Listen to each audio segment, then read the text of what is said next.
Ouch. Painful. Ah, my life is different than what it was. It's different than what I wanted. Pain is inevitable, but suffering is optional. And are you willing to be with life as it is, as it shows up?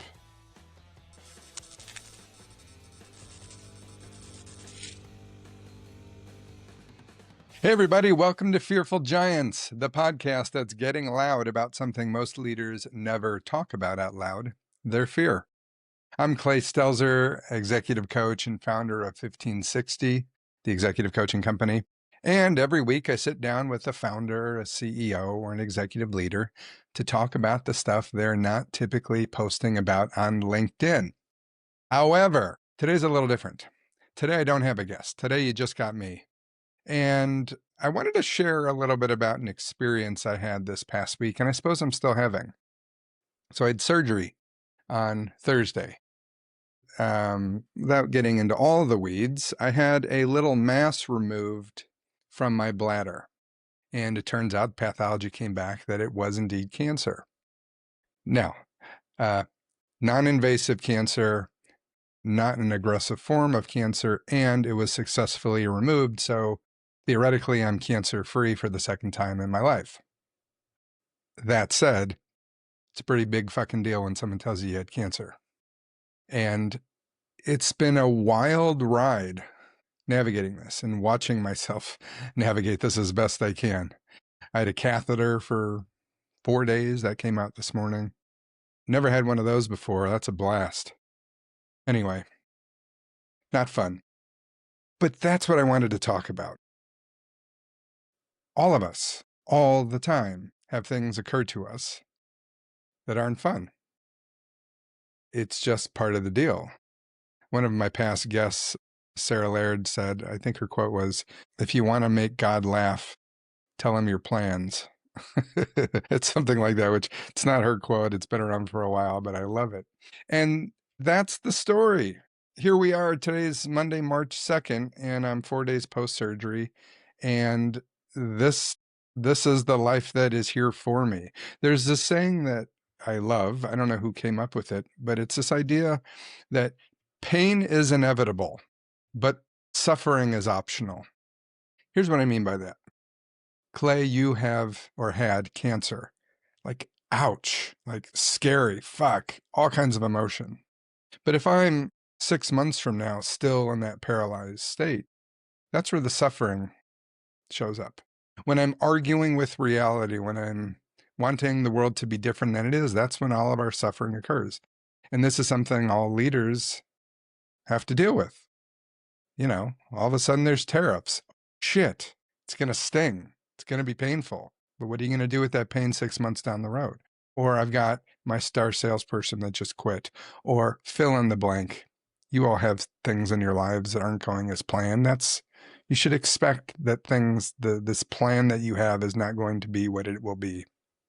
And honestly, for me, I got quite lucky with my surgery that we caught this thing early. However, if you know me, you know I love smoking a really nice cigar. And it's probably best for me never to smoke a cigar again. I told my wife, it's like, trying to help her understand this, it's like, imagine not having a chocolate chip cookie again. That's sort of my relationship with a really nice cigar. And I'm going to have to go back multiple times a year for many years to get scanned. And I'm not going to get into what that process is. Take a guess. In your bladder. It ain't fun. I got to go do that a number of times a year, probably for the rest of my life. This stuff grows back. Ouch. Painful. Ah, fuck. My life is different than what it was. It's different than what I wanted. And here I am, Monday, March 2nd, and those are the cards that I have on the table. So what do you do with life when life shows up? I think that is such an important topic for us all to discuss and be with. It's real easy to, and I really hope I'm not projecting this idea of just look on the bright side and, what's the silver lining? If you know me, you do know that I always, as best I can, try to look for how this is happening for me and not to me. When I get stuck, and I do, in this to me shit, like a big victim. Well, my life isn't all that fun when I'm in that space.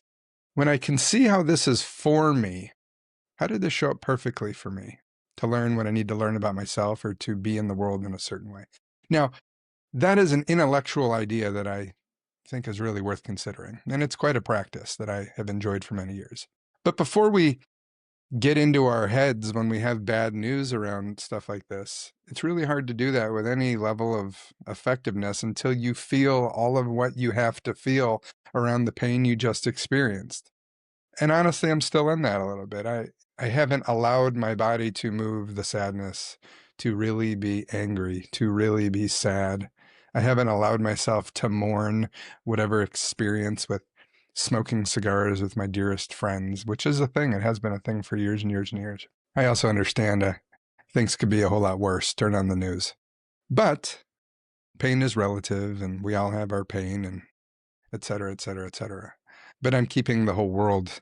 I'm trying to consider the pain that others are experiencing as well, right alongside my own experience here. But again, I did want to bring this to the podcast because I just think it's such a universal experience. I had a client about an hour ago that told me one of his employees committed suicide last week. It's a big fucking deal that no one could have guessed. There's always something. And we get to choose how we move forward. So first and foremost, and what I shared with my client is, are you willing to just feel all of what there is to feel without skipping over it and trying to get into cleanup mode? Can you just allow yourself to be as emotional as you are? Again, there's still some more left for me to do there. The next step is to think about or ponder the question, what do I need to let go of or mourn about this past vision I had for my life? All of a sudden, it's a different life. Is there something I need to let go of to allow me to be in this life, this real life that I have now? And then once all that shit's done, now you can step into this curiosity and play with these intellectual ideas that I think are quite valuable about getting curious around the possibilities from being here now. There's this idea, we're in this natural rhythm of life where last I checked, everything dies and makes room for something new to grow. So the question I'm in right now, am I willing to be in that flow? And this morning, I want none of this psychobabble, personal development bullshit nonsense. I wasn't having it. I was in the hospital having a catheter removed, which was a very unpleasant experience. So I felt what I needed to feel. I got curious about it all, and here I am, making something with the experience, with the hand that was dealt. And it feels so fun for me to share this, even if you're disgusted by this idea of hearing about my procedure. I can't imagine you are, but if you are, that's cool too. You can be disgusted. You probably would have already clicked exit by now, is my guess. But anyway, moving on. My message here, again, things will go differently than you're imagining they'll go.